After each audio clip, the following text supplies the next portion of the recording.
अस्सलाम वालेकुम। सुपर बंगाली आमिल बाबा की तरफ से मैं आपकी खिदमत में हाजिर हूँ। आज जो अमल मैं आप लोग के लिए लाया हूँ वो बहुत ही कारआमद अमल है, लेकिन वीडियो को आपने पूरी तरह देखनी है ताकि आप लोगों को समझ आ जाए। आ, आज का जो टॉपिक है वो है जिन्नात को ताबे करना। ठीक है। ज़्यादातर लोग यूट्यूब पर सर्च करते हैं कि जिन्नात को किस तरह ताबे किया जा सकता है, तरह तरह के वो अमल करते हैं।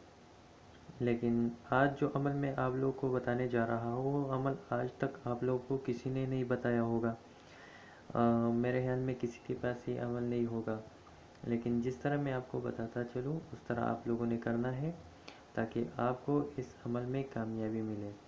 अच्छा, तो स्टार्ट करने से पहले मैं आप लोगों से रिक्वेस्ट करता हूँ कि हमारे चैनल को सब्सक्राइब करें और बेल आइकन को प्रेस करें ताकि हमारे हर नए आने वाली वीडियो से आप बाखबर रहें। तो चलिए स्टार्ट करते हैं। जिन्नात को ताबे किस तरह किया जा सकता है और वो कौन सा जिन है जो आपके ताबे होगा और आपका हर काम करेगा। तो सबसे पहले आप लोगों ने ये करना है कि वज़ू करके आपने बैठना है। ठीक है।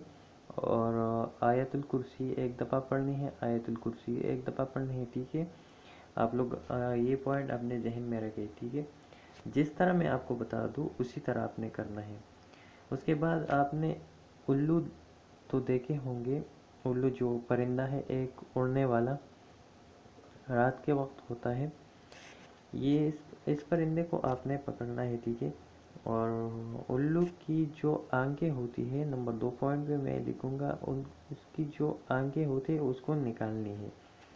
उस आंखों को आपने ऐसी जगह रखनी है जिस पर सूरज की किरणें ना लगे। सूरज की किरणें ना लगे तो वो खुद बहुत जब सूख जाए तो उसे आपने 3 नंबर में पॉइंट में लिखता हूँ, उसमें सुरमा जो होता है, ठीक है, ब्लैक कलर का यानी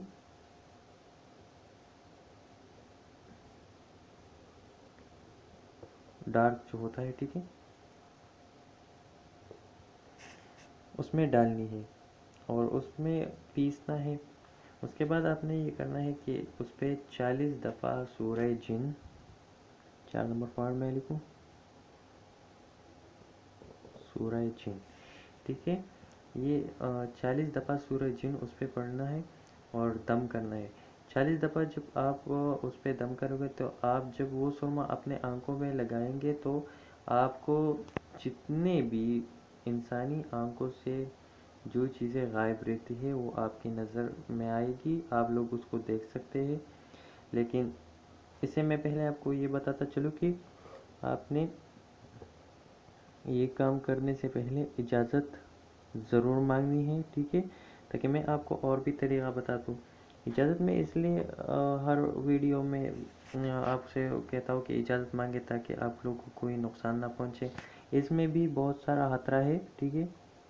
ये काम आसान है लेकिन ख़तरा इसमें ज़्यादा है। अगर आप लोग इजाज़त मांगेंगे तो मैं आपको यकीन दिलाता हूँ कि आप लोगों को कोई खतरा नहीं होगा, आप लोग अपना अमल को आसानी से कंप्लीट कर पाएंगे। लेकिन इजाज़त ज़रूर लेनी है। इजाज़त का तरीक़ा ये है कि आप लोग कमेंट्स में इजाज़त मांगे, चैनल को सब्सक्राइब करें और कमेंट्स में इजाज़त मांगे। तो मुझे जिस पर यकीन होगा कि ये अमल सही तरह करेगा तो मैं उसको इजाज़त दूंगा। इजाज़त मैं जब दूँ तो इस अमल में आपको ज़रूर कामयाबी मिलेगी। मेरी इजाज़त के बगैर जो भी मेरा अमल करेगा उसे कोई उसका जो भी काम हो नहीं होगा। अगर हो भी जाए तो उलट होगा ज़्यादातर। और अगर कोई भी नुकसान आप लोगों को पहुँचे तो उसकी इजाज़त के बगैर अगर आप लोगों ने कोई काम करोगे और उस पर आप लोग को कोई नुकसान मिले तो उसकी जो ज़िम्मेदारी होगी आप लोग पर होगी, मुझ पर नहीं होगी। लेकिन मैं जिसको इजाज़त दूँ तो उससे कोई भी नुकसान नहीं होगा। अगली वीडियो के लिए मुझे इजाज़त दीजिएगा। अल्लाह हाफ़िज़।